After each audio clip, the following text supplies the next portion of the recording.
What's up mga katambling? Welcome to Tigtigan Tirakan Keng Dalan, only here in Angeles City. So ayan, kasama ko nga pala yung mga friends ko. Nandito kami sa Diamond Subdivision. Video muna kami habang nagdidesisyon pa yung korte. Charot. So ayun na nga mga katambling, dahil nagtatalo-talo kami kung saan ba kami pupunta. Finally, nakapagdesisyon na po yung korte. At dito po kami pupunta ngayon sa Tipsy Wolf. Actually mga katambling, sobrang nahirapan kami sa pagdidesisyon kasi nga sobrang daming magagandang bars, mga restos, mga clubs dito sa Angeles City. Buti na lang talaga natulungan kami ng Supreme Court para makapagdesisyon. Charot. So ito na nga mga katambling, nandito na po kami sa loob ng Tipsy Wolf. In fairness, ang ganda ng vibes nila ngayon na. 4 na beses na po ako nakapunta dito, pero kakaiba po yung vibes nila ngayon.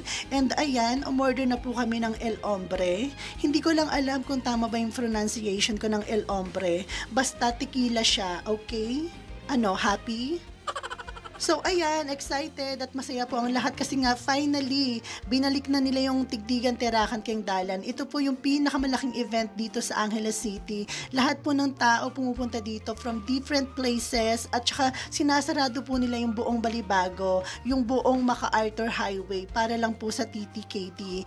Actually sa ibang lugar nga rin po like Manila or Malate, ang tawag po nila dito Oktoberfest. Pero po dito sa amin, sa Angeles po, ang tawag po dito ay Tigtigan Tirakan Keng Dalan. Anyway mga katambling, dumating na nga pala yung mga order naming pulutan, yung tokwat baboy at saka yung Bicol Express. Yung Bicol Express nila dito, grabe, panalo talaga sa lasa. Actually nagutom nga ako dyan gusto ko magkanin.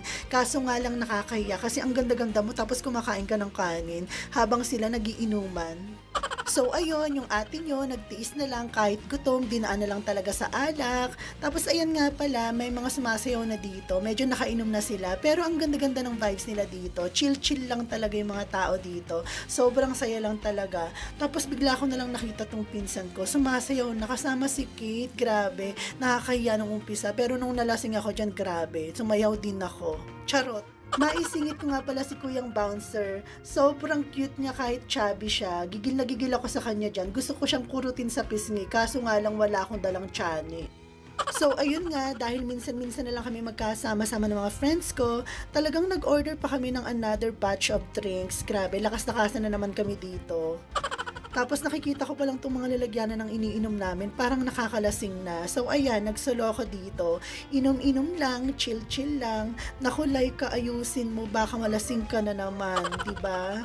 Ayusin mo talaga. So mga katambling, ito nga pala yung part na medyo tinamaan na ako, kaya nag-control ako dito kasi alam niyo naman bawal malasing, diba? Pero nung nakita ko itong mga bill namin, grabe, nawala yung lasing ko. Parang gusto ko na lang talagang tumambling. Siguro yung bill namin umabot ng 4K plus or something. Pero okay lang kasi masaya naman. Tsaka minsan-minsan lang naman kami magkita-kita. So yun lamang po mga katambling, and maraming salamat sa panonood. See you po sa part 2 sa Shinma naman po. Bye!